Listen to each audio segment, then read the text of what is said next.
And you're letting this guy stay here because he's a rich white kid. Between my junior year and senior year, to give you a perspective, we had won our state championship for our football team multiple years. We were playing the ranked teams in the country. I got multiple concussions in my senior year because between my junior and senior year, every student who was on scholarship somehow got expelled, which was every young black student. I then grew up in a town called Edison, which growing up wasn't super diverse, but then there was an influx of South Asians that came in. There's a lot of racist cops. I got pulled over all the time. There was a gang that started, it was called the Dot Busters, where literally a bunch of young white people would go around, find Indian people, and just beat them. A rival gang started in a low-income housing project where a lot of South Asians lived called the Hilltop Apartments. That was called the Hilltop Posse. There was a lot of tension that was there that has since diminished, but these were the kind of realities we were growing up with. Since that time, post 9/11, I was an undergrad at NYU on September 11th, microphones in my face from everywhere, dealing with backlash, all kinds of things. We then had the second intifada during my undergrad, and a lot of realities that came with that. Interactions with the FBI and law enforcement throughout all of it, some undercover, some just coming to us as students saying, hey, we're here. And now in my career, every single way that you can think of being detained, profiled, surveilled, I've dealt with it, it's happened. The FBI has visited me in my home multiple times, and they've said to me, you know, when I've asked them, what do you want? They say, you're just too good to be true, and just know we're watching you. And that's me who, a few months ago, I was sitting like this with the Pope. A few months ago, or a couple months after that, I was sitting like this with Obama. I work for the police department. I travel on behalf of the State Department. And those are the kind of things that are happening to me. You got to think about what's happening to people who are not me. And that's a reality. And just because it's not happening to you doesn't mean that you can't do something to help fix it and remedy it. So I think there's multiple points that I think aid my perspectives. I wouldn't say, as my sister so eloquently and comfortably utilizes, that I became more and more and more radicalized the way that she said she is. But Linda can be an extreme radical.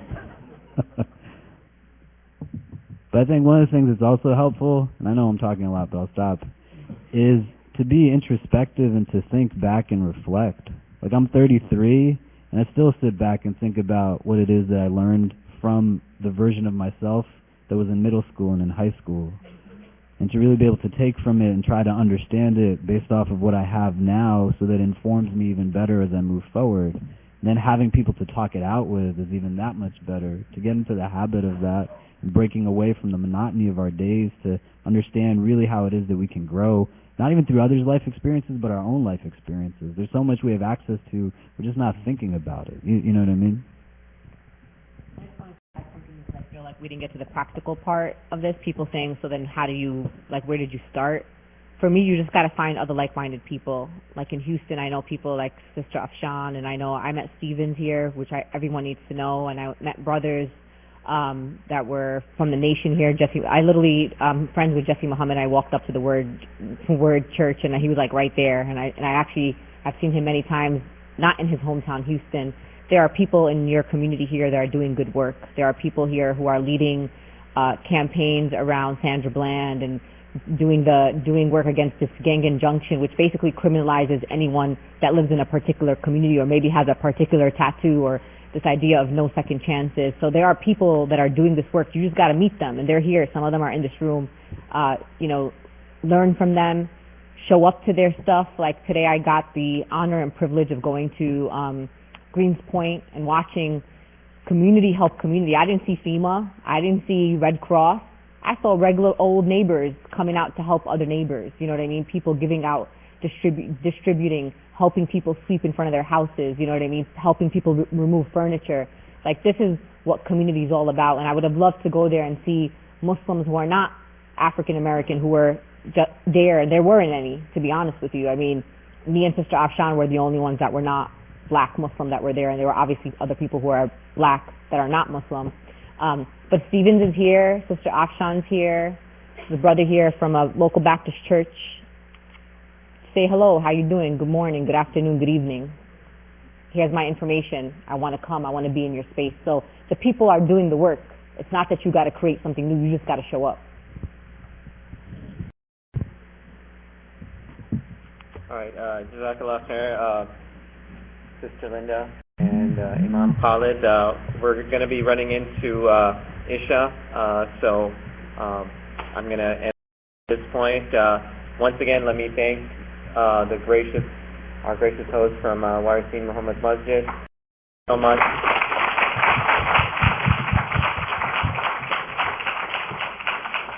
For providing us with this opportunity and a safe space to talk.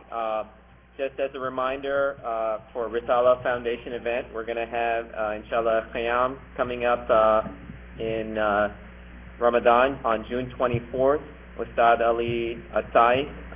So please remember that. Ramadan's right around the corner. Inshallah, it'll be titled Planting the Tree, Signs of the Last Day. And you can visit Risala's Facebook page for further details on this event. And with that, I would like to conclude tonight's event. Thank you, everybody, for attending, and have a great evening. And thank you so much. Thank you. Just want to say a few words real quick. First of all, I want to thank Sister Linda and Imam Khalid Latif for coming out and sharing such beautiful words and experiences with us.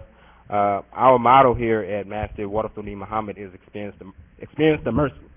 And we talk about that in regards to each person that walks through the doors, man, woman, and child. That is our goal. We put that expectation on ourselves, that you experience the mercy. So we hope and we pray to Allah subhanahu wa ta'ala that you did experience the mercy today. And we want to again thank you for showing up to this special event. With that, we want to make some announcements of some programs that we have coming up. One is during the month of Ramadan, June 10th through the 12th, we have our 2016, it's the 8th annual Mali Conference. If you're not familiar with the Mali Conference, it's the Muslim American Logic Institute. That conference is going to be held here at Masjid Warathuli Muhammad on June the 10th through the 12th. We have imams and leaders from around the country that are going to be coming here doing presentations. So we're inviting everyone to go to our website to get more information on that, and please come out and support that effort.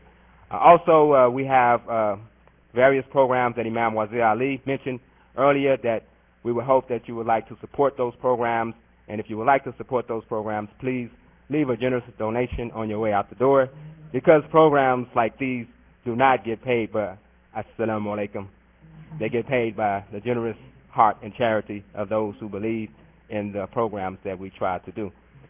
So with that, one other program.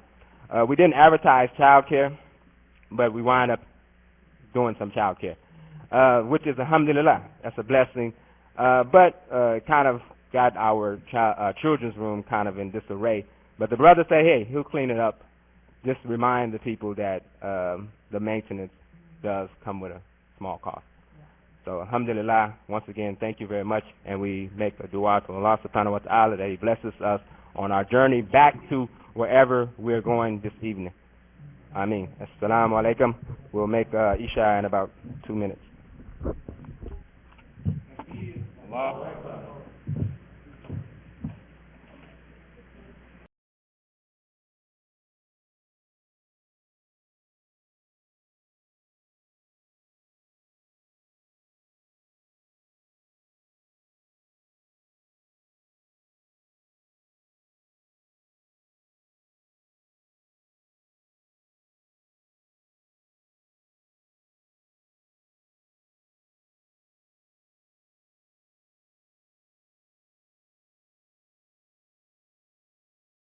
But hold it up.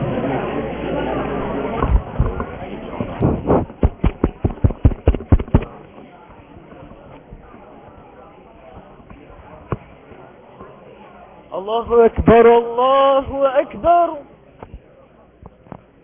الله أكبر الله أكبر أشهد أن لا إله إلا الله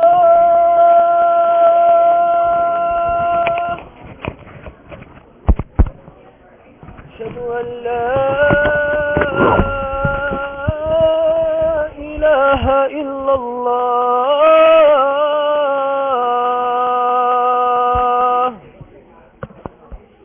أشهد أن محمدا رسول الله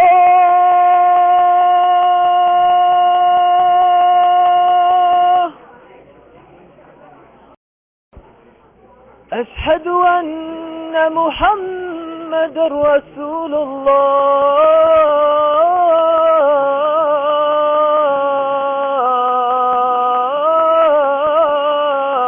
الله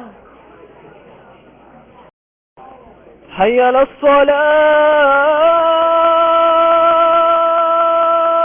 الصلاة حي على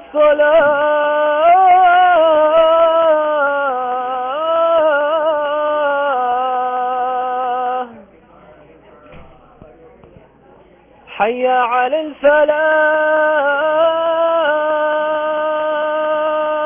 الفلاح حي على الفلاح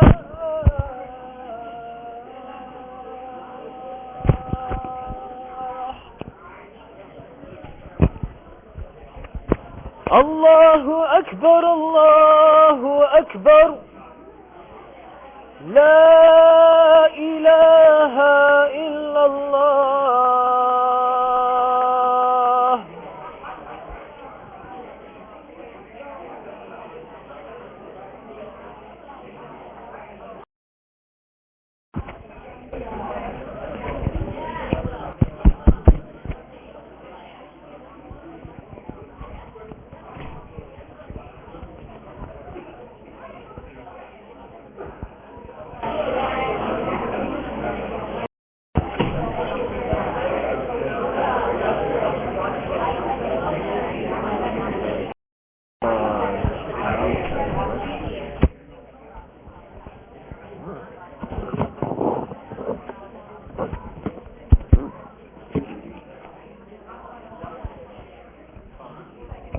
الله أكبر الله أكبر أشهد أن لا إله إلا الله أشهد أن محمد رسول الله حي على الصلاة حي على الفلاح قد قامت الصلاة قد قامت الصلاة الله أكبر الله أكبر لا إله إلا الله Astawu, make sure your lines are straight and even. Think on no one but Allah.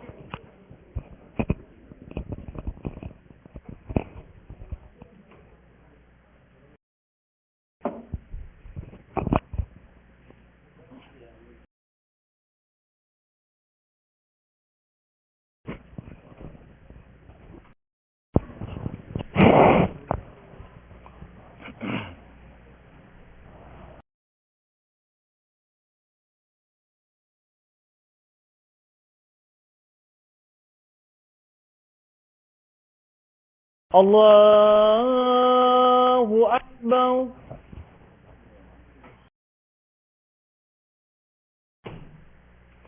بسم الله الرحمن الرحيم الحمد لله رب العالمين الرحمن الرحيم مالك يوم الدين إياك نعبد وإياك نستعين اهدنا الصراط المستقيم صراط الذين أنعمت عليهم غير المغضوب عليهم ولا الضالين آمين بسم الله الرحمن الرحيم إنا أنزلناه في ليلة القدر وما أدراك ما ليلة القدر ليلة القدر خير من ألف شهر